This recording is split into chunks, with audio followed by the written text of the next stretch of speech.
Sir. சொல்லு. Complaint கொடுக்கணும். என்ன கம்ப்ளைண்ட்டு? மர்டர். யார் மர்டர் பண்ணாங்க?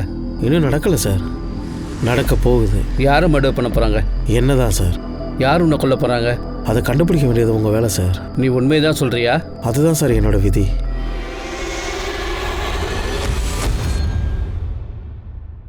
விதி, இந்த ஒரு வார்த்தை மட்டுமே நம்ம வாழ்க்கையை தலைகீழா புரட்டி போட்டுடுது. வணக்கம், நான் உங்க அனுப் சோனி. இந்த எபிசோடுக்கு உங்களுக்கான ஹோஸ்ட். இந்த எபிசோட்ல சுவாரஸ்யமா நீங்க பார்க்க போற அந்த கேஸ் என்னன்னா, எல்லாருமே நடுநடுங்க வைக்கிற இந்த கேஸ்ல ட்விஸ்ட் அண்ட் டர்ன்ஸ் என்னன்னா, விதியோட விளையாட்டை தாங்க பார்க்க போறீங்க. விதி நம்ம கட்டுப்பாட்டுல என்னைக்கு இருந்திருக்கு?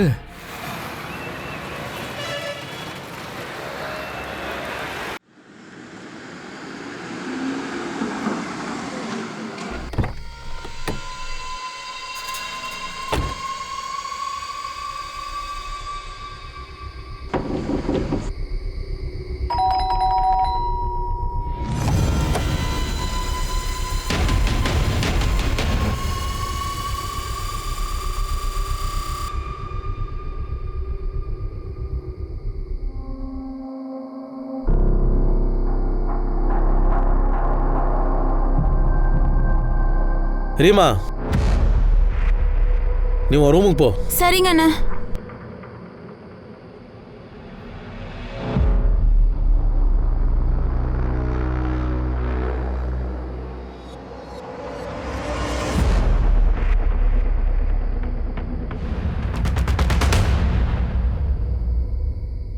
இந்த ஆயுஷோட நடவடிக்கை நம்ம குடும்ப மானத்தையும் வாங்கிட்டு போல இருக்கு. யாரோட குடும்பம்? என்னோடதா இல்ல உங்களோடதா?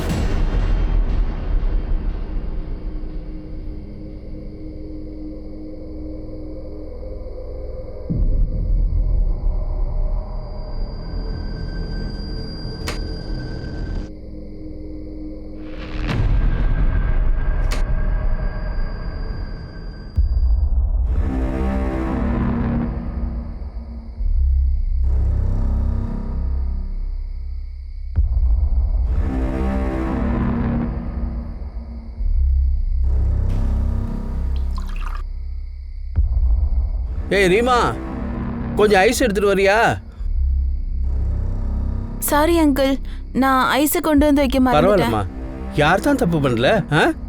போமா, போய் நல்லா ரெஸ்ட் எடு. ஜுரம் காயுதே, இரு நான் உனக்கு மருந்து தரேன், காலையில் சரியாயிடும் பார். வா வா வா வா.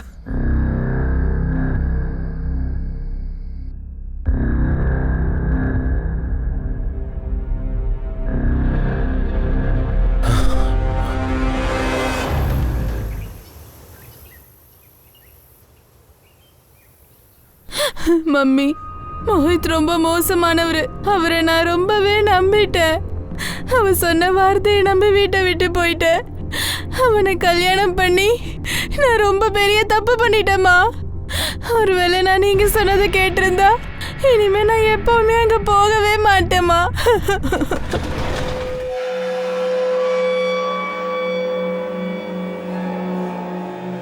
என்ன நந்தினி இதெல்லாம்? நமக்குள்ள ஏதோ சண்டை வந்துருச்சு, அதுக்காக நீ வீட்டை விட்டு இங்கே வந்துருவியா? சரிவா, ஒன்றும் பிரச்சனை இல்லை, நம்ம வீட்டுக்கு போகலாம் வா. இல்ல, நான் தான் சொல்றேன்ல, வா வீட்டுக்கு போகலாம். நான் உன் கூட வர மாட்டேன். சொல்றேன்ல, என் தங்கச்சி நீ தொந்தரவு பண்ணாத. அவ என்னோட பொண்டாட்டி, புரிஞ்சதா? போ, வெளியே போ. ஏய், ஒரு நிமிஷம். இப்ப என்னால என்ன செய்ய முடியும் நானும் காட்டுறேன். உங்க யாரையுமே விட்டு வைக்க மாட்டேன். போடா, போ போ. நான் யாரும் உனக்கு காட்டுறேன்டா. ஹர்ஷனா,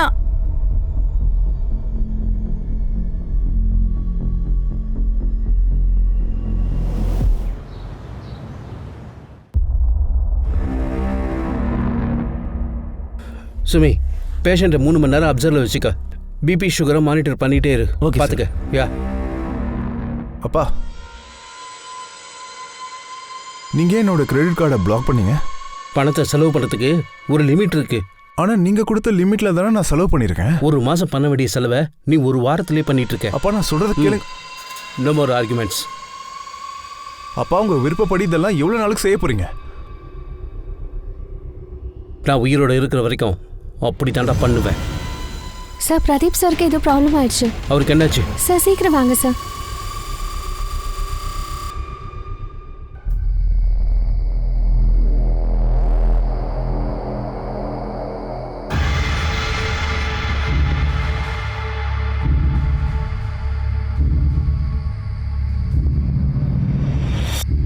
வாயா, அங்க வா, உட்காந்து பேசலாம். வா வா.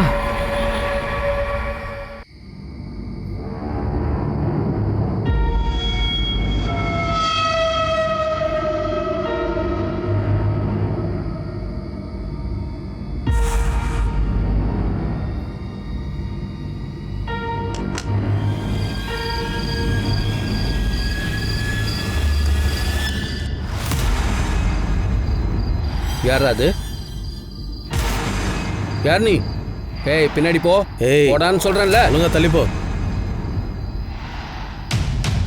நீயா? அது என்ன? உள்ள ஏதோ சத்தம் கேட்டுச்சுல? அட சத்தமும் இல்லை, வேற ஒன்றும் இல்லை. உனக்கு மொபைல் போச்சு, அவ்வளோதான். நீ சரக்கு அடிச்சு என்ஜாய் பண்ணுவா. ஏய் அவ்வளோலாம் ஒன்றும் போதையில் இல்லைப்பா. போதும், அவ்வளோதான். எதுக்கு நான் போய் பார்த்துட்டு வந்துடுறேன்.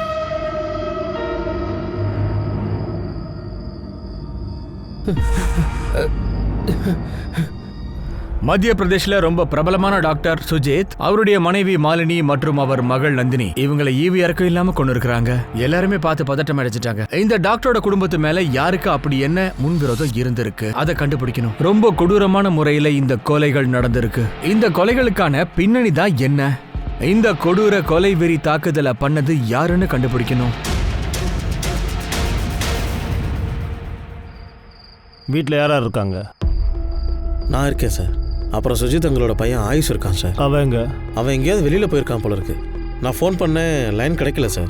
வேற ஏதாவது நம்பர் இருக்கா? அவன் கேர்ள் ஃப்ரெண்ட் நம்பர் இருக்கு சார்.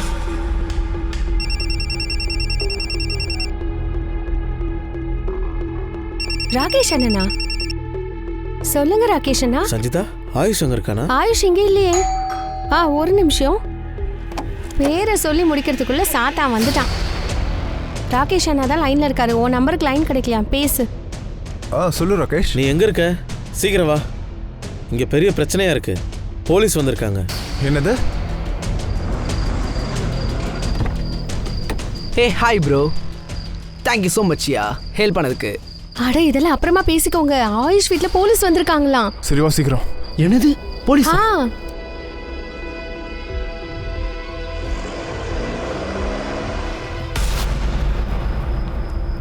சார் இது கீழே இருந்து கிடைச்சது.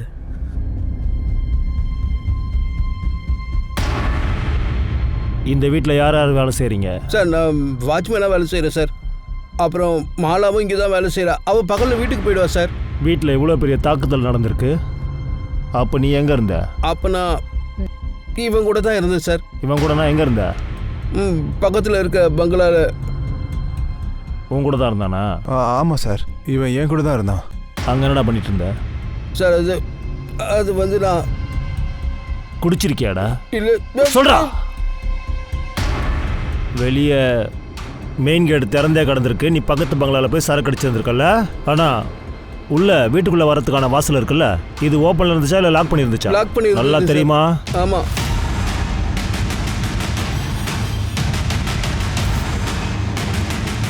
சாவி யாராருக்கிட்டலாம் இருக்கும்? ராஜேஷ் அங்கே தான் சார் இருக்கும். முதலாளி டாக்டர் சுதீப் கிட்டே இருக்கும். அப்புறம் ஆயுஷ் கிட்டே இருக்கும். சார் டாக்டர் சுஜித்தோட சாவி அவர் பாக்கெட்ல தான் கிடைச்சது. வேற யாராருக்கிட்ட இந்த சாவி இருக்கு? மேடம் இப்போ வீட்டில் தான் இருப்பாங்க சார். அப்புறம் ரஞ்சனிக்கா கல்யாணம் ஆயிடுச்சு, அதனால சாவி அவங்க கிட்ட இருக்காது சார். பொய் சொல்லாத. இல்லை சார், பொய் சொல்லலை. இதில் வேற ஏதோ பிரச்சனை இருக்கு. வீட்டுக்குள்ளே வந்து போகிறதுக்கான வழி ஒன்று தான் இருக்கு. அப்போது மகேந்தர், நீ ஒரு வேலை செய். அக்கம் பக்கத்துலலாம் செக் பண்ணு. பக்கத்தில் ஏடிஎம் ஏதாவது கடை இருக்கான்னு பாரு. சிசிடிவி ஃபுட்டேஜஸ் இருந்தால் அதையும் எடுத்துட்டு வா சீக்கிரம். Very important. Something is not right. இந்த லாக்கருக்குள்ளே என்ன இருந்துச்சு? சார் எங்கள் பாரம்பரிய நகை, அப்புறம் கொஞ்சம் பணமும் இருந்துச்சு, அவ்வளோதான். எவ்வளோ? 5000 10,000 இருக்கும். 5000? அப்பா அதுக்கு மேலே இங்கெல்லாம் வச்சிருக்கவே மாட்டார். அந்த நகையுடைய ஃபோட்டோகிராஃப்ஸ் ஏதாவது இல்லை இருக்கா? சார், அதெல்லாம் அம்மா ரொம்ப வருஷத்துக்கு முன்னாடி நகை போட்டதெல்லாம் விட்டுட்டாங்க. சரி ஓகே, பழைய ஃபோட்டோகிராஃப்ஸ் வேறு ஏதாவது இருக்கா? உங்கள் அம்மா அந்த நகையை போட்டுட்டு இருந்தது மாதிரி, கல்யாண நேரத்தில் எடுத்த மாதிரி? ஆல்பம் இங்கே தான் இருக்கு. Good good.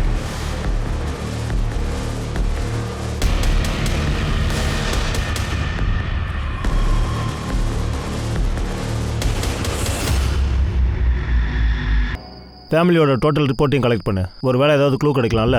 அப்புறம் இன்னொரு டீமை சுஜித்தோட ஹாஸ்பிட்டலுக்கு அனுப்பு. ஏதாவது ட்ரீட்மெண்ட்டில் பிரச்சனை ஆகிடுச்சான்னு கேளு. இப்போ அந்த மாதிரி ஏதாவது ஒரு தாக்குதல் நடக்கும். அங்கே ஒரு வேளை ஏதாவது தப்பு நடந்துச்சுன்னா பேஷண்ட்ஸ் டாக்டர் தான் காரணம்னு சொல்லுவாங்க. அவங்களே அட்டாக் பண்ணுவாங்க. ஓகே, போங்க சார்.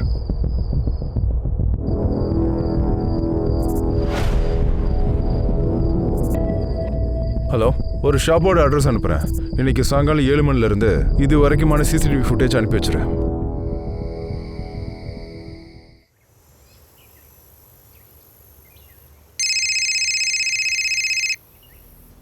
ராகேஷ் அண்ணா, உங்க ஃபோன் அடிக்குது பாருங்க. ராகேஷ் சார், நான் போபால் லேடிஸ் ஹாஸ்டல்லேருந்து பேசுகிறேன். சொல்லுங்க.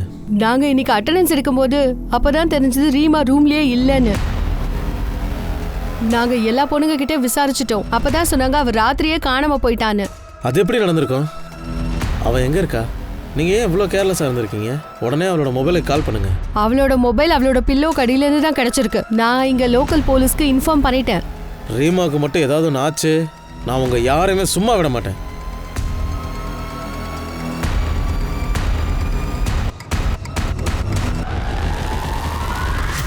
வாங்க சார். வணக்கம். வாட்ச்மேன் கிட்டயும் பக்கத்து வீட்டுக்காரங்கிட்டையும் பேசிட்டேன் சார். நந்தினி மோகித்தை கல்யாணம் பண்ணிட்டு இருக்கா, அதுவும் வீட்டை விட்டு ஓடி போய். அப்படியா? ஆமாம் சார். 2 பேருக்கு நடுவில் எப்பவுமே சண்டை வந்துகிட்டு இருக்குமா. அதனால தான் நந்தினி அவனை விட்டுட்டு மறுபடியும் பிறந்த வீட்டுக்கே வந்துட்டாலாம். சார், போஸ்ட்மார்ட்டம் ரிப்போர்ட் இன்னும் ரெடி ஆகல சார். டாக்டர் என்ன சொன்னாங்கன்னா, இருக்கிற அடையாளத்தை வச்சு பார்க்கும்போது புதுசாக யாராவது தான் பண்ணியிருக்கணும்னு சொல்கிறாங்க. ஏன்னா எந்த ஒரு ப்ரொஃபஷனல் கில்லரும் இந்த மாதிரி தாக்குதலை பண்ணியிருக்க மாட்டாங்களா. அப்புறம் இன்னொரு விஷயம் சார், எந்த ஒரு டெட் பாடிலையும் அவங்களோட ஃபிங்கர் பிரிண்ட்டை தவிர வேற எந்த ஃபிங்கர் பிரிண்ட்டும் இல்லை. அப்போ நான் சந்தேகப்பட்டது சரியா போச்சு. இது மாஸ் மர்டரோ இல்லை கொள்ளையடிச்ச சம்பவமோ இல்லை, தெரிஞ்சவங்க யாரோ தான் பண்ணியிருக்காங்க. இது விஷயமே. Excuse me sir. Hello sir, ஒரு இன்ஃபர்மேஷன் இருக்குது சார். ஒரு நிமிஷம். சொல்லு சார். ராகேஷோட தங்கச்சி தான் ரீமா. அவள் கேர்ள்ஸ் ஹாஸ்டல்லேருந்து காணாமல் போயிட்டா சார். சார், நான் ட்ரை பண்ணேன் சார். அவரும் ரொம்ப டென்ஷனில் இருக்காரு, சரியாக பேச முடியல. ஓகே, நம்ம போகலாம். வாங்க sir. Let's go boys, come on.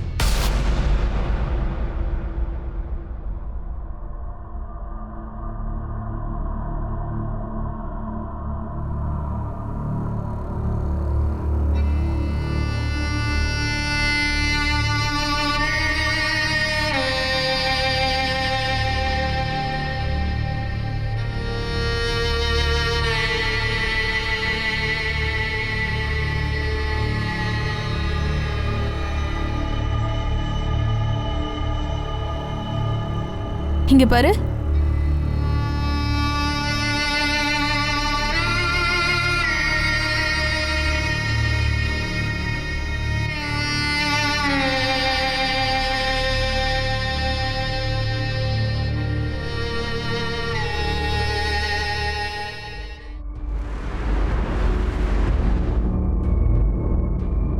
Sir, நல்ல வேளை நீங்கள் வந்துட்டீங்க சார்.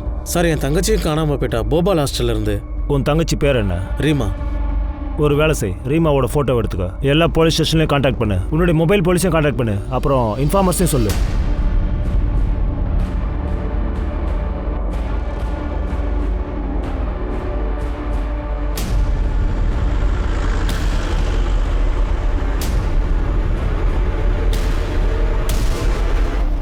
சார் வணக்கம்.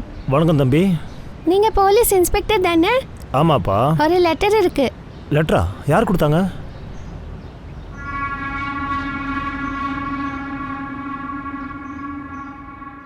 வணக்கம் சார். வணக்கம். என் பேரு மாலா. சரி. நான் இந்த வீட்டில் தான் வேலை செஞ்சுட்டு இருந்தேன். நேற்று காலையில் வேலைக்கு வந்தப்போ நான் என்ன பார்த்தேன்னா, அம்மா நான் அப்போ கல்யாணத்துக்கு ரெடி இல்லை போல.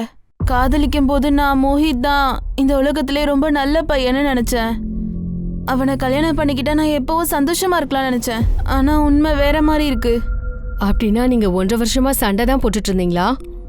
இல்லை அம்மா, பெரும்பாலும் நான் சந்தோஷமா தான் இருந்தேன். ஆனால் இப்போ எங்களுக்குள்ள நிறைய சண்டை வருது. அந்த சந்தோஷத்துக்காக இந்த உறவுக்கு ஒரு சான்ஸ் கொடுத்து தான் பாரு.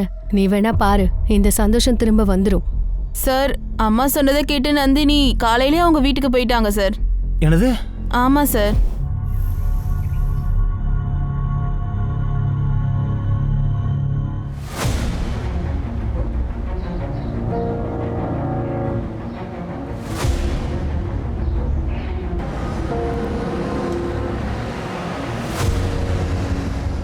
எக்ஸ்கியூஸ் மீ, சொல்லுங்க. நீங்க எனக்கு லிஃப்ட் தர முடியுமா? வாங்க உட்காருங்க.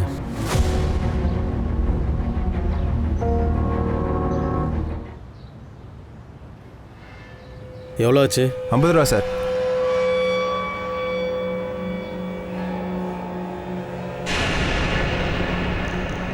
சார் நீங்கள் எப்படி இங்கே? உங்ககிட்ட கொஞ்சம் பேசணுமே, வரீங்களா? தாராளமாக உள்ளே வாங்க சார். வாங்க சார்.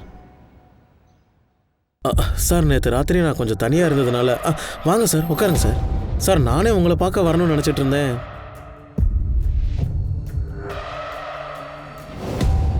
உன்னோட இந்த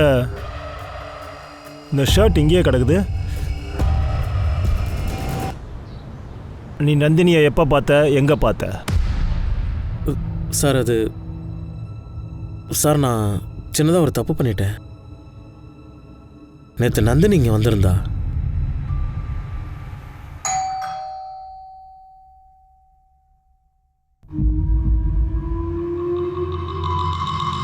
ஹே நந்தினி, நீ எப்படி இங்க? ஏன் இது என் வீடு தானே, நீ என் புருஷன் தானே, நான் வரமாட்டேனா இல்ல? வரலாம், ஆனா நான் என்ன சொல்ல வந்தேன்னா, சரி வா உட்காரு, வா வா வா. முதல்ல ஒரு விஷயம் சொல்லு, நீ ஏன் சட்டை போடாம இருக்க? கிளைமேட் எவ்வளவு சில்லுன்னு இருக்கு தெரியுமா? சொந்த காசுல சூனியமா? சரி இரு, லக்கேஜ் வச்சுட்டு வரேன். அடா அது வந்து நந்தினி நீ டயர்டா இருப்ப, வந்து உட்காரு வா. உனக்கு என்னாச்சு மோஹித், ஏன் இப்படி பண்ற?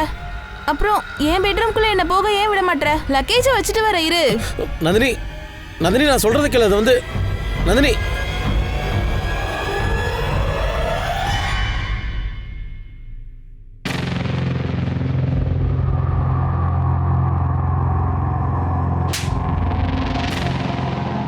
நீ இவ்ளோ கீழ்த்தனமா நடந்து பண்ண கொஞ்சம் கூட எதிர்பார்க்கவே இல்ல. நான் மட்டும் அப்படி ஒரு தப்பு பண்ணாம இருந்திருந்தேனா இன்னைக்கு நந்தினியாவது உயிரோட இருந்திருப்பா சார். இது எத்தனை மணிக்கு நடந்துச்சு?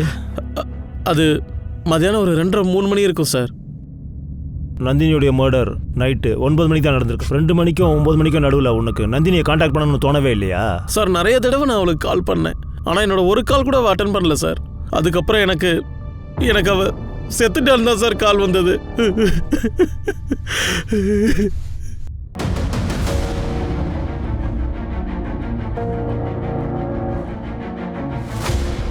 நீங்க நல்லா தானே இருக்கீங்க? ஆமா சார், டாக்டர் சுஜித் வீட்டு பக்கத்தில் இருக்க சிசிடிவி கேமரா ஃபுட்டேஜ் எல்லாம் ஃபுல்லாக எடுத்துட்டேன் சார். காட்டு.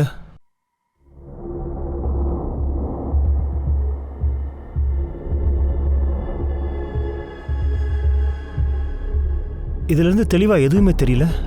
ஆட்டோ ரிக்ஷாவில் ஜனங்க வந்து போகிறாங்க, அவ்வளோதான். இந்த கேஸோடைய புரியாத புதிர் அன்கிளியராக இருக்குது. ஒரு வேலை செய், கேஸோட ஒவ்வொரு சம்பவத்தையும் அப்படியே ஒன்றோட ஒன்று இணைச்சி பார்க்கணும். இது வரைக்கும் நமக்கு என்ன தெரியும்? பிஎம் ரிப்போர்ட் படி பார்த்தா இது வரைக்கும் இந்த மர்டர் அன்ப்ரொஃபஷனல், ஒரு அமைச்சூர் தான் பண்ணியிருக்கான். ஆனால் நடந்த அன்னைக்கு வீட்டோட வாட்ச்மேன் பக்கத்து பங்களா வாட்ச்மேனோட சேர்ந்து சரக்கு அடிச்சிருக்கான். கதவு திறந்தே இருந்திருக்கு, ஆனால் ஃபோர்ஸ் என்ட்ரிக்கான எந்த அடையாளமும் இல்லை. லாக்கரும் ஓப்பனாகவே இருந்துச்சு. நகையை காணோம். யாரோ இதுக்கு திருட்டு கொள்ளையடி சம்பவமாக மாற்ற ட்ரை பண்ணியிருக்காங்க.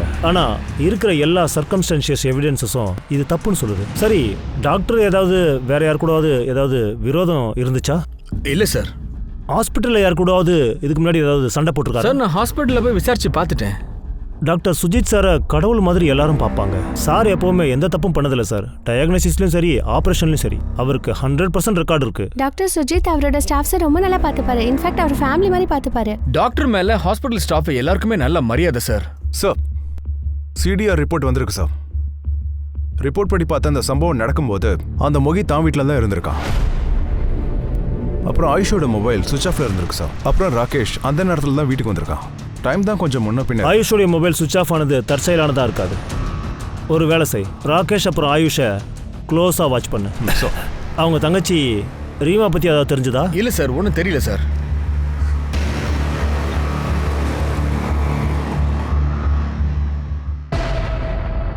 நீங்க என்ன எங்க கூட்டிட்டு போறீங்க? அந்த வழியில நிறைய பள்ளம், அப்புறம் டிராஃபிக் அதிகமா இருக்கும். இந்த வழியா போனா ஷார்ட்கட்ல போயிடலாம், சீக்கிரமா போய் சேர்ந்துடலாம்.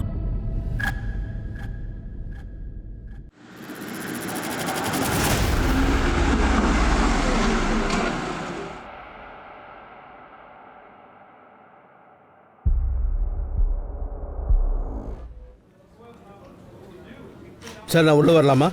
ஆ வாங்க. ஜெய்ஹிந்த் சார். வணக்கம். நான் பாண்டி, பலாசே போலீஸ் சரி. ஸ்டேஷன் வரேன். டாக்டர் சுஜித் சார் கேஸ் பற்றி எங்ககிட்ட சில இன்ஃபர்மேஷன்ஸ் இருக்கு. சரி. என்னது? ஆயுஷ் தன்னுடைய மர்டரை பற்றி என்சி எழுதியிருக்கானா? கம்ப்ளைண்ட்டை ரெஜிஸ்டர் பண்ண சார். என்ன கம்ப்ளைண்ட்? மர்டர். யாரை மர்டர் பண்ண போகிறாங்க? என்னதா?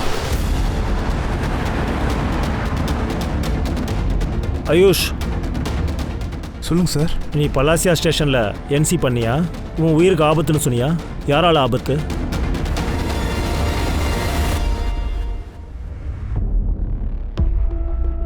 என்ன சொல்ற? உனக்கு டாக்டர் சுஜித்தால ஆபத்தா? அப்படின்னா ஒருவேளை டாக்டர் சுஜித் உன்னை கொண்டுருவாருங்கிற பயத்தில் நீ அவரை கொண்டுட்டியா? இல்லை சார், அவரோட விதி அவரை கூட்டிகிட்டு போயிடுச்சு சார். அதான் ஏன்னு கேட்குறேன். டாக்டர் சுஜித் உன்னுடைய அப்பா தானே?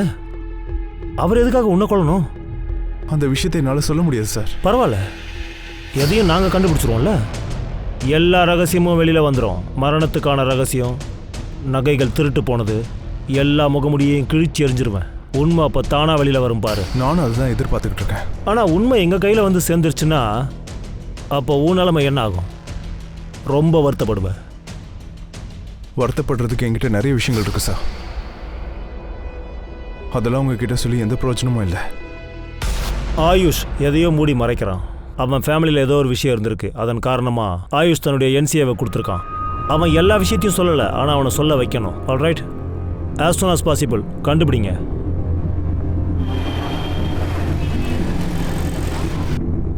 ராகேஷ் அண்ணா, ராகேஷ் அண்ணா, ரீமா, ராகேஷ் அண்ணா. உனக்கு என்னாச்சு? உனக்கு காணோன்னு வீட்டில் எவ்வளோ டென்ஷனாக இருந்தாங்க தெரியுமா? எல்லாம் ஓகே தானே?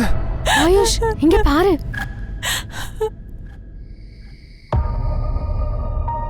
ரீமா, அம்மாடி, உன் விஷயத்தில் நடந்தது ரொம்ப பெரிய கொடுமை தான். ஆனால் சொல்லாமல் கொல்லாமல் திடீர்னு இப்படி ஹாஸ்டல்ல இருந்து நீ ஓடி போயிருக்கவே கூடாதுமா. டிவில நியூஸை பார்த்ததும் அப்பதான் தெரிஞ்சது வீட்டில் இருக்க 3 பேரை கொண்டுட்டாங்கன்னு. அப்ப எனக்கு என்ன பண்ணணும்னு எதுவுமே புரியல. ரொம்ப பதட்டமா இருந்தது. வார்டன் கிட்ட கேட்டதுக்கு ராகேஷ் அண்ணா வர வரைக்கும் என்ன விட மாட்டேன்னு சொல்லிட்டாங்க. அதான் நான் யாருக்கும் எதுவும் சொல்லாம ஓடிட்டேன். அம்மாடி, எல்லாம் சரியாயிடுமா. நாங்கள் இருக்கோம் பாரு. we will take care of you, okay? அம்மாடி, உன் அண்ணன் எங்க? அந்த சுஜித் தன்னைத்தானே ஒரு டாக்டர்னு சொல்லிட்டு தெரிஞ்சிட்டு இருக்கான். அவனுக்கு நான் எவ்வளோ சேவை செஞ்சுருக்கேன் தெரியுமா? கடைசி வரைக்கும் அந்த ஆள் எனக்கு ஒன்றுமே கொடுக்கல. ஏதோ பிச்சை காசை போட்டு கணக்க முடிக்கலான்னு பார்த்துருக்கான். அவன் தாளத்துக்கு என்ன ஆட வச்சான். இதை பண்ணு, அதை பண்ணு, அப்படி பண்ணு, இப்படி பண்ணுன்னு. டேய், அந்த ஆள் உன்னையும் உன் தங்கச்சியையும் பார்த்து வளர்த்து ஆளாக்கியிருக்காருலடா. இன்னைக்கு தான் இறுதி சடங்கே நடந்திருக்கு. நீ அவர் காசுலேயே சரக்கு அடிச்சுட்டு அவரையே திட்டுறியாடா? நல்ல வேலை செத்து தொலைஞ்சான்டா அவன். நீயும் உன் வாயை முடிட்டு பேசாம இரு. உனக்கு பணம் தானே வேணும். இந்தா வச்சுக்கோ, இப்படி இதே வச்சுக்க. சந்தோஷமா? இனிமே மறுபடியும் வந்து என்னை தடுக்காத, குறுக்க பேசாத, புரிஞ்சுதா? நான் கூடிய சீக்கிரமே ஏசி பாரில் ஃபாரின் சரக்கு அடிக்க போகிறேன்டா. உனக்கு என்னை பற்றி தெரியாதுல்ல. பாதி அதிர்ஷ்டம் என்னை தேடி வர ஆரம்பிச்சிருச்சு. மீதி அதிர்ஷ்டமும் வந்துடும்.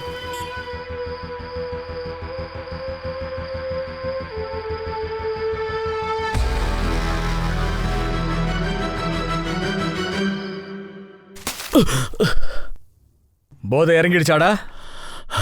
இப்போ சொல்றியா? பார்ல உட்காந்து ஏன் டாக்டரை திட்டிட்டு இருந்த? சரி, சார்கிட்ட எப்படி அவ்வளோ பணம் வந்துச்சு சொல்லு. சார், சுஜித் ரொம்ப மோசமான ஆள் சார். கீழ்த்தனமான ஆள் சார். என்னோட தங்கச்சி ரீமாவுக்கு மருந்து தரேன்ற பேரில் தூக்க மாத்திரை கொடுப்பான் சார். சரி, நான் உனக்கு மெடிசன் தரேன். பொழுது விடியத்துக்குள்ள எல்லாம் சரியாயிடும் பார். வா வா வா வா. நடு ராத்திரியில் அவன் ரூம்குள்ளே போய் அவன் மேலே அங்கங்கன்னு கை வைப்பான் சார்.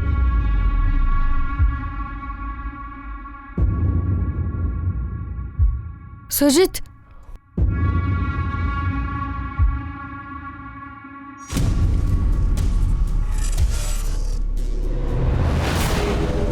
நீ உன் தங்கச்சியை வேற எங்கேயாவது கொண்டு போய் தங்க வை, ஏதாவது கேர்ள்ஸ் ஹாஸ்டல்ல. அப்புறம் சுஜித்தோட இந்த நடத்தையை பத்தி வேற யார்கிட்டயும் சொல்லாத. இதனால பல பேர் அந்த ஆளை நம்பிட்டு இருக்கிறது கெட்டு போயிடும். சார், சுஜித்தோட நடத்தையை பார்த்து எந்த அண்ணனுக்கும் திட்டுறதுக்கான தகுதி இருக்கும் சார். எனக்கும் அப்படி தான் தோணுச்சு. அப்போ பணம்? ரீமாவோட ஹாஸ்டல் ஃபீஸுக்காக மாலினி ஆண்டி தான் சார் பணம் கொடுத்தாங்க. இப்போ ரீமாவும் ஹாஸ்டல்னு திரும்பி வந்துட்டா நானும் இந்த பணத்தை சரக்கடிக்கு செலவு பண்ணிட்டேன் சார். இவனை போக விடு. சரித்திரம் எப்பவுமே ஒரு கேஸுக்கு ரொம்பவே முக்கியமான ஒண்ணு. கேஸ்ல முக்கியமானது ஹிஸ்டரி தானே. அதே மாதிரி டாக்டர் சுஜித்தோட ஹிஸ்டரி கொஞ்சம் கொஞ்சமா வெளியில வரும்போது காவல்துறைக்கே பெரிய ஷாக்கா இருந்துச்சு. இந்த கேஸ்ல சம்பந்தப்பட்டவங்க அத்தனை பேரோட முகமுடியும் கிழியே தான் போகுது. எல்லாருமே தான் முகத்துல ஏதோ ஒரு விதத்துல முகமூடிய போட்டுக்கிட்டு இருக்காங்க. யாருடைய முகம் உண்மையானது, யாருடைய முகம் டம்மி, இதை கண்டுபிடிக்கிறது காவல்துறைக்கு கஷ்டமா இருந்துச்சு. எல்லாருக்குமே அவங்களுக்கான லட்சியம் இருந்துச்சு. யாரு உண்மையை சொல்றது, யாரு பொய் சொல்றது, அதை தெரிஞ்சுக்கிட்டு யாரு குற்றவாளின்னு கண்டுபிடிக்கிறது காவல்துறைக்கு பெரிய சேலஞ்சா இருந்துச்சு.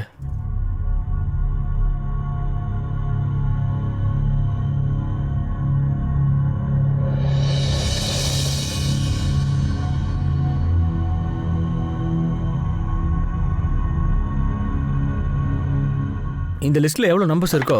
சார், டாக்டர் சுஜித்தோட ஹாஸ்பிட்டல்ல இருந்து அவரோட அக்கௌண்டன்ட் கால் பண்ணியிருந்தாரு. அவர் உங்ககிட்ட அர்ஜென்ட்டா பேசணுமா? ஷோர், போகலாம். சார், அன்னைக்கு நான் டாக்டர் சுஜித் சாருக்கு 15,50,000 ரூபா கேஷை பேங்க்கில் டெபாசிட் பண்ணுறதுக்காக கொடுத்து அனுப்புனேன். என்னாச்சு பிரதீப்? அட, உனக்கு ஏன் இப்படி இருக்குது? ஒரு மாதத்துக்கு முன்னாடி தானே ஆன்ஜியோ பண்ண உனக்கு. ஏன் நீ இவ்வளோ கேர்லெஸ்ஸாக இருக்க?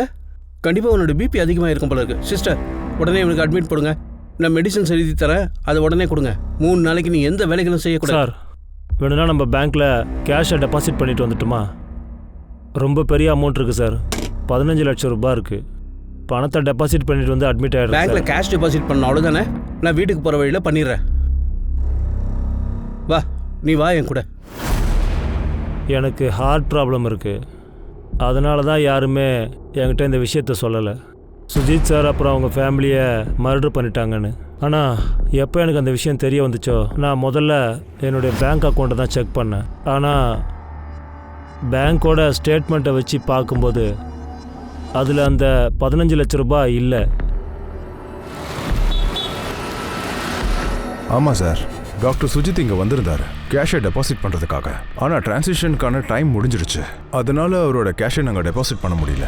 அவர் எவ்வளோ கேஷ் டெபாசிட் பண்ண வந்தார்? சார், அதை பற்றி எனக்கு எதுவும் தெரியாது. எவ்வளோன்னு சொல்ல. வேறு யாராவது அவர் கூட இருந்தாங்களா இல்லை தனியாக வந்தார்? சார், தனியாக தான் வந்தார், வேறு யாரும் கூட வரல. என்னைக்கு டாக்டர் சுஜித்தை கொலை பண்ணாங்களோ அவர் அன்னைக்கு 15 லட்ச ரூபாய் கையோடு எடுத்துகிட்டு வந்திருக்காரு. அந்த பணம் எங்கே இருக்கு? 15 லட்சம் ரூபாவா? சார், அப்பா இவ்வளோ பணம்லாம் வீட்டில் வைக்கவே மாட்டாரு. நான் கேட்டது புரியல. அந்த 15 லட்ச ரூபாய் பணம் எங்கே இருக்கு? சார், நான் உண்மையை தான் சொல்கிறேன். அதை பற்றி எனக்கு எதுவுமே தெரியாது. தெரிஞ்சோ தெரியாமலோ நீ ஏதாவது தப்பு பண்ணியிருந்தா கூட பரவாயில்ல. ஆனால் நீ என்கிட்ட சொல்லிவிடு, நான் உன்னை நிச்சயமாக காப்பாற்றி விடுறேன். நீ எதுக்கும் கவலைப்படாத, சொல்லு. சார், நீங்கள் எந்த 15 லட்ச ரூபாய் பற்றி பேசுகிறீங்க? எனக்கு அதை பற்றி ஒன்றுமே தெரியாது சார். நான் அந்த 15 லேக்ஸை பற்றி தான் பேசுகிறேன். டாக்டர் சுஜித் ஹாஸ்பிட்டல்லேருந்து கிளம்பி போய் பேங்க்கில் டெபாசிட் பண்ண போயிருக்காரு. அதுக்கப்புறம் அதை வீட்டுக்கு கொண்டு வந்துட்டாரு. சார், நகைக்கடைக்காரர் வந்திருக்காரு சார். திருட்டு போன நகையை பற்றி ஃபோட்டோஸ் அனுப்பிச்சிருந்தோம்ல, அதை பற்றி உங்ககிட்ட பேசணுமா? அவரை உள்ள வர சொல்கிறேன் சார். சார், ஒரு ஆள் எங்கள் கடையை தேடி வந்தான். நீங்கள் எந்த பிக்சர் மாதிரி சொன்னீங்களோ அதே மாதிரியான பழைய நகைகளை விற்கத்தான் வந்தான். சரி. அப்போ அவங்ககிட்ட நான் இது பெரிய அமௌண்ட்டு, கொஞ்சம் ஏற்பாடு பண்ணணும், நீ வெயிட் பண்ணுன்னு சொன்னேன். Very good. நீங்கள் ஒரு வேலை செய்யுங்க, அவங்ககிட்ட சொல்லுங்கள் அவனை உங்களை அந்த கடைக்கு பின்னாடி வந்து மீட் பண்ண சொல்லுங்கள். ஆமாம் சார். அவங்ககிட்ட சொல்லுங்கள் கடைக்குள்ளே சிசிடிவி கேமரா இருக்குது. அப்புறம் பில்லு இல்லாமல் கொடுக்கல் வாங்கல் பண்ணால் மாட்டிக்குவீங்க. எந்த நகை கடையை காவல்துறை தேடிட்டு இருந்தாங்களோ கடைசியில் அதை பற்றின லீடும் கிடைச்சிடுச்சு. கடைசியில் நகையும் மாட்டிக்கிச்சு, திருடனும் மாட்டிக்கிட்டான்.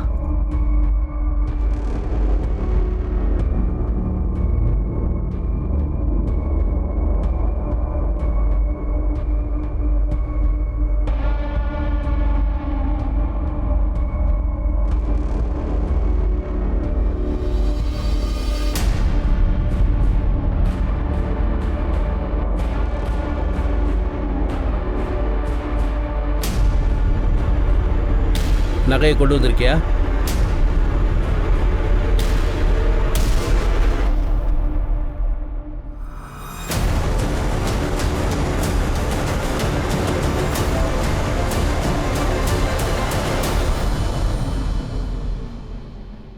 நீயா? நீ அந்த நகை அதோட கேஷையும் சேர்த்து கொள்ளை அடிச்சிருக்க. கொள்ளை அடிச்சது மட்டும் இல்லாம அந்த வீட்டை சேர்ந்த 3 பேரை கொலை பண்ணிருக்க. அதுக்கு உன் தங்கச்சியும் உன்னோட சேர்ந்து ஆதரவா இருந்திருக்கா. சார் நான் அந்த நகையை மட்டும் தான் சார் திருடினேன். நான் எந்த மர்டரும் பண்ணல சார். அதோட பணத்தையும் திருடலை சார். சார் அங்கே பணமே இல்லை சார். நான் ரீமாவை போபால் ஹாஸ்டலில் கொண்டு விட்டுட்டு வரும்போது சார் நான் எந்த மர்டரும் பண்ணல சார். நம்புங்க சார், நான் மர்டர் பண்ணல சார். இவனை விசாரிக்க வேண்டிய விதத்தில் விசாரிங்க, நம்ம ஸ்டைலில் விசாரிங்க. ராகேஷோட திங்ஸ் எல்லாத்தையும் செக் பண்ணுங்க, அவன் தங்கச்சியும் செக் பண்ணுங்க. ராகேஷ் எங்கே போனா வந்தான், யாரை மீட் பண்ணான், எங்கெங்கே போனான், யாரெல்லாம் மீட் பண்ணான், எல்லா டீட்டெயில்ஸும் எனக்கு வேணும். கேஷை எங்கேயோ மறைச்சு தான் வச்சிருக்கான். சஞ்சிதாவுடைய வீட்டையும் செக் பண்ணு, அந்த 15 லட்ச ரூபாய் எங்கே வச்சிருக்கான்னு பாரு. இந்த கேஸுடைய மிகப்பெரிய ட்விஸ்ட்டுங்கிறது அந்த 15 லட்சம் ரூபாய் தான். சிடிஐ ரிப்போர்ட் படி மர்டர் நடந்த அன்னைக்கு டாக்டர் சுஜித்துடைய மொமெண்ட் எப்படி இருந்துச்சு? சார் டாக்டர் முதல்ல ஹாஸ்பிட்டல்ல இருந்து கிளம்பி பேங்க்குக்கு போயிருக்காரு சார். அதுக்கப்புறமா கிளம்பி வீட்டுக்கு போயிட்டு இருக்காரு. அவர் வீட்டில் நகையை வச்சிருந்தார்ல, அந்த விஷயம் ராகேஷுக்கும் தெரியும், ஆயுஷுக்கும் தெரியும். ராகேஷ் தான் அதை திருடி இருக்கான். ஆனா அந்த கேஷ், அந்த 15 லட்சம் ரூபாய் நமக்கு ராகேஷ் கிட்ட இருந்தும் கிடைக்கல, அந்த ஆயுஷ் கிட்ட இருந்தும் கிடைக்கல. சம்பவம் நடந்த அன்னைக்கு வந்த அந்த மோகித் கிட்ட இருந்தும் கிடைக்கல. ஒரு வேலை செய் மஹிந்தர், ஹாஸ்பிட்டல் அண்ட் பேங்க்ல இருக்கிற சிசிடிவி ஃபுட்டேஜஸ் செக் பண்ணு, இமிடியேட்டா பாரு. சார் நீங்க சந்தேகப்பட்டது கரெக்ட் சார். டாக்டர் வீட்டில் ஏகப்பட்ட குழப்பங்கள் நிறைஞ்சிருக்கு. ஆக்சுவலி இவருடைய ஃபேமிலியில் ஒரு ரகசியம் இருக்கு சார். அது என்ன ரகசியம்? ஆயுஷ் சஜித்துக்கு பிறந்த பிள்ளை இல்லை, அவரோட மனைவிக்கு வேற ஒரு அஃபேர் மூலமா பிறந்த குழந்தை. சுஜித் மாலினியோட அப்பா ஹாஸ்பிட்டல்ல சீனியர் டாக்டரா இருந்தாரு. மாலினி தன்னுடைய காதலால பிரெக்னென்ட் ஆயிட்டா. காதலும் ஓடிட்டான். குடும்ப மனத்தை காப்பாத்துறதுக்காக மாலினியோட அப்பா மாலினியை சுஜித்துக்கு கல்யாணம் பண்ணி வச்சுட்டாரு. சுஜித்தும் ப்ராப்பர்ட்டிக்கு ஆசைப்பட்டு மாலினியை கல்யாணம் பண்ணிக்கிட்டாரு. சுஜித் மாலினியை சந்தோஷமா வச்சுக்க ட்ரை பண்ணாரு. ஆனா அதெல்லாம் வெறும் நடிப்பு. அவரு மாலினியோட பணத்தை வச்சுக்கிட்டு ரொம்ப ஜாலியா என்ஜாய் பண்ணிட்டு இருந்தாரு. அப்புறம் அவரு வில்ல ரெடி பண்றதை பத்தியும் பேசிட்டு இருந்தாரு. நான் தான் அந்த வில்ல ரெடி பண்ணி கொடுத்தேன். வில் படி பார்த்தா 25 வயசு ஆனதுமே ஆயுஷ் டோட்டல் ப்ராப்பர்ட்டிக்கும் சொந்தக்காரன் ஆயிடுவான். கொஞ்ச நாளைக்கு அப்புறம் என் அம்மாவோட ஃப்ரெண்ட் இந்த உலகத்தை விட்டு போயிட்டாரு. சுஜித்துக்கு வில் பத்தின விஷயம் தெரிய வந்தது. அந்த நிமிஷத்துல இருந்தே அவரு ஆயுஷையும் மாலினியும் விரோதிகளா பார்க்க ஆரம்பிச்சிட்டாரு. இதெல்லாம் எனக்கு தெரியும் சார். உங்களுக்கு அது தெரிஞ்சிடும்னு எனக்கு தெரியும். ஆனா உண்மை என்னன்னா, என்னோட அப்பா என் அம்மாவை அந்த அளவுக்கு டார்ச்சர் பண்ணியிருக்காரு. அதனால என் அம்மா வேற ஒரு ஜோனுக்கே போயிட்டாங்க. அவங்க யார்கிட்டையும் பேச மாட்டாங்க, யாருக்கிட்டையும் எதையும் சொல்லவும் மாட்டாங்க. எந்த வகையில பார்த்தாலும் மிகப்பெரிய இடைஞ்சலா இருந்தது அது நான் மட்டும்தான். கதையெல்லாம் இன்ட்ரெஸ்டிங்காக தான் இருக்கு. ஆனா நீ இன்னசென்ட்னு நிரூபணம் ஆகல. ஆனா மிகப்பெரிய சஸ்பெக்டா மாறிட்ட. நீதான் டாக்டர் சுஜித்தை கொண்டிருக்க. முழு குடும்பத்தையுமே கொலை பண்ணிருக்கிறாங்க.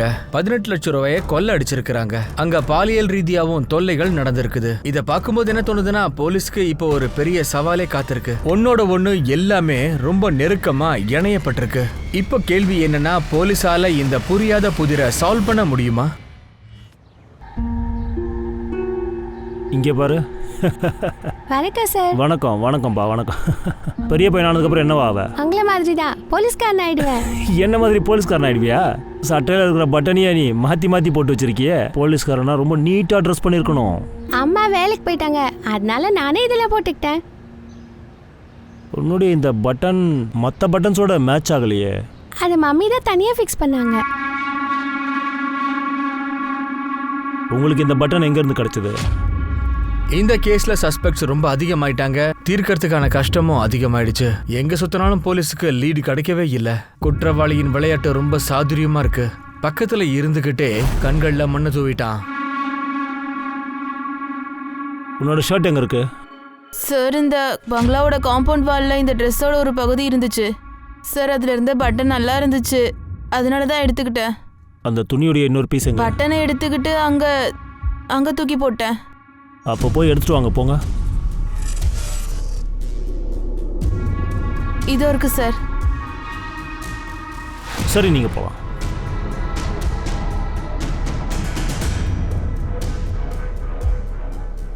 சார் இந்த ஷர்ட்டோட பீஸு என்னோடது இல்லை சார். ஃபோரன்சிக்கோட டிபார்ட்மெண்ட்ல இருந்து ஒரு விஷயம் நிரூபணம் ஆயிடும். இந்த பீஸ் இது உன்னுடைய ஷர்ட்டோடையது தான். சொல்லு, ஒழுங்கா உண்மையை சொல்லு. சார் நான் என்ன நினைச்சேன்னா, சொல்றா, உண்மை தானே? சார் சார் அது எதுவுமே உண்மை இல்லை சார். 15,50,000 ரூபாய் எங்கடா இருக்கு சொல்லு. சார் அதை பற்றி எனக்கு எதுவும் தெரியாது சார். மகேந்தர், உன்னுடைய ஸ்டைல் இன்ட்ராகேஷனை பண்ணு. அவன் உண்மையை சொல்ற வரைக்கும் ஆடி. சார் நான் சொல்றது கேளுங்க சார். சார் சார் அதை பற்றி எனக்கு எதுவும் தெரியாது சார். நான் பண்ணல sir. Sir, bank and hospital ரெண்டுத்தோட சிசிடிவி ஃபுட்டேஜும் வந்திருக்கு சார். சார் இது பேங்கோட ஃபுட்டேஜ்.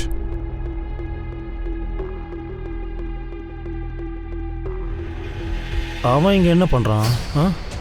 முதல்ல அவனை அடிச்சு தூக்கு. அப்புறம் இந்த சிபிஆர் ரிப்போர்ட் எடு. அது ரொம்ப அர்ஜென்ட்டு. சார் சார் சார் என்னத்துக்கு இங்கே கூட்டிகிட்டு வந்திருக்கீங்க? நான் என்ன தப்பு பண்ணேன்? என்ன பண்ணியா? நீ அந்த பணத்தை திருடி இருக்க. எந்த பணம்? 15,50,000 ரூபாய் திருடி இருக்க. அதை நீ டாக்டர் சுஜித் கிட்ட இருந்து திருடி இருக்க. எங்கடா அந்த பணம்? சார் எனக்கு தெரியாது. அடிங்க தெரியாதா? உனக்கு தெரிஞ்சிருக்கு டாக்டர் சுஜித் முழுசா 15 லட்ச ரூபா கேஷ் எடுத்துக்கிட்டு பேங்க்குக்கு போயிருக்காருன்னு. உனக்கு தெரியுமா தெரியாதா? தெரியாது சார். மகேந்தர், இவனுக்கு அந்த கிளிப்பிங் கொஞ்சம் காட்டு.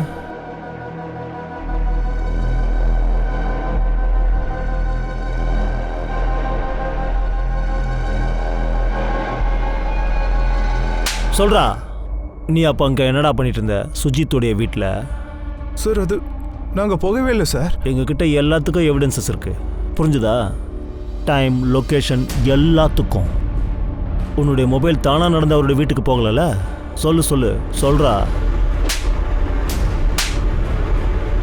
சார் என்ன அடிக்காதீங்க, நான் சொல்லிடுறேன் சார். ப்ளீஸ் சார், நான் சொல்லிடுறேன் சார். ப்ளீஸ் சார், எனக்கு சரக்கு அடிக்க, ட்ரக்ஸ் அடிக்க, பொண்ணுங்களுக்காக பணத்தை செலவு பண்ணுறது எனக்கு ரொம்ப பிடிச்ச விஷயம் சார். எனக்கு ஏகப்பட்ட லோன் வேற கிடக்குது.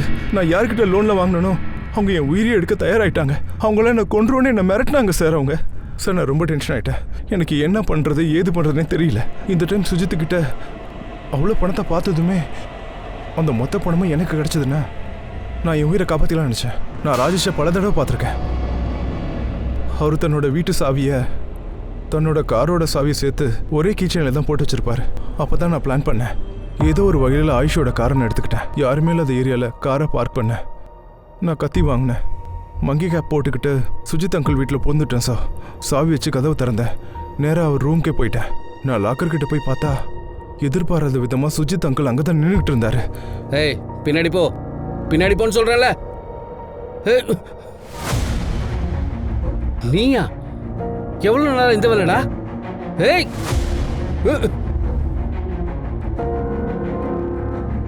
அந்த ஆள் என் முகத்தை பார்த்துட்டான் சார். அந்த நிலைமையில அந்த ஆளை நான் கொல்லன்னா அந்த ஆள் எல்லாருக்கிட்டையும் என்னோட பேரை சொல்லிடுவான். காப்பாத்துங்க நந்தினி! அவரை கொல்ல வேண்டியது அவசியம் ஆயிடுச்சு சார். மாட்டேன். அதை கூட நான் தரமாட்டேன். அதை கூட தரமாட்டேன். சொல்றல்ல கூட.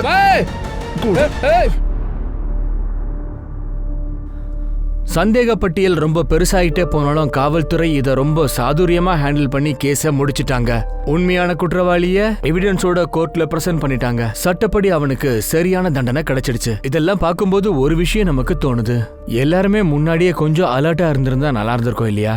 ஒருவேளை டாக்டர் அப்புறம் இந்த ஆயுஷ் எல்லாரும் பணத்தாசையை பத்தி நல்லா புரிஞ்சுட்டு இருந்தா நல்லா இருந்திருக்கும். நந்தினி ஒருவேளை லவ் மேரேஜ் பண்ணாமலே இருந்திருக்கலாம். ரீமாவும் சுஜித்தோட மனசுல என்ன இருக்குன்னு புரிஞ்சுட்டு இருந்தா நல்லாவே இருந்திருக்கும். அண்ட் ஆயுஷ் தன்னுடைய அம்மாவை கொடுமைக்கார அப்பா கிட்ட இருந்து பிரிச்சலாம். விதியின் விளையாட்டை இப்ப பாத்தீங்களா? ஆனா நீங்களும் நானும் ரொம்ப அலர்ட்டா இருந்தே ஆகணும். அவசர உலகத்துல இருந்து ஜாக்கிரதையா இருந்தாகணும். இப்போ நான் அனுப் சோனி உங்ககிட்ட இருந்து விடை பெற்றிருக்கிறேன். அடுத்த ஒரு புது எபிசோட்ல நான் உங்களை சந்திக்கிறேன். அது வரைக்கும் காத்திருங்க. இன்னொரு புது கேஸோட வரேன்.